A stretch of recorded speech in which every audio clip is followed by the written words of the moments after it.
ایران اور عراق میں پچھلے 20 سالوں سے اتنی بارشیں نہیں ہوئیں جتنی پچھلے 20 دنوں میں ہوئی ہیں. اس کی وجہ پتہ ہے کیا ہے؟ کیونکہ ہمارے برادر مسلم ممالک میں جہاں ایئر ڈیفنس سسٹم لگائے ہوئے تھے امریکہ اور ناجائز ریاست نے، وہاں اس کے ساتھ ساتھ ویڈر کنٹرول رڈارز بھی لگائے ہوئے تھے، سیکرٹ کلاؤڈ سیڈنگ سینٹرز لگائے ہوئے تھے. وہ اس کے ذریعے کلائمیٹ کو کنٹرول کرتے تھے عراق میں اور ایران میں اور ترکیہ کے کچھ علاقوں میں.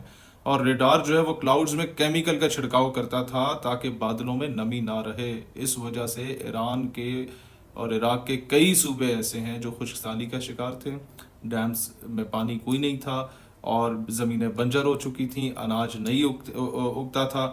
اور اب یہ حال ہے کہ لوگ جہاں پانی کے ایک ایک قطرے کو ترستے تھے، وہاں ایران کا صوبہ آذربائیجان جو ہے اس کے 17 ڈیمز جو خشک تھے وہ مکمل طور پہ بھر چکے ہیں. عراق کا جو سب سے بڑا ڈیم ہے وہ مکمل طور پہ بھر چکا ہے.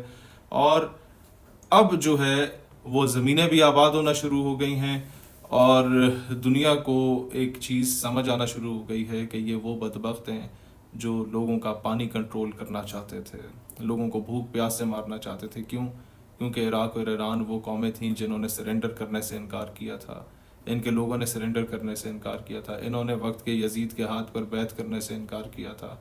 تو جو بیعت نہیں کرے گا اس کے لیے پانی 1400 سال پہلے بھی روکا تھا اور 1400 سال بعد بھی روکا گیا ہے. اس بات کو احمد النژاد جو ان کا سابق پرائم منسٹر تھا جب ہم چھوٹے چھوٹے ہوتے تھے، وہ اس دور میں کہہ رہا تھا کہ ہمارے ملک میں بارشیں جو نہیں ہو رہی یہ امریکہ کی کارستانیاں ہیں. لوگ کہتے تھے یہ کیا بات ہے، یہ تو قدرت کا نظام ہے.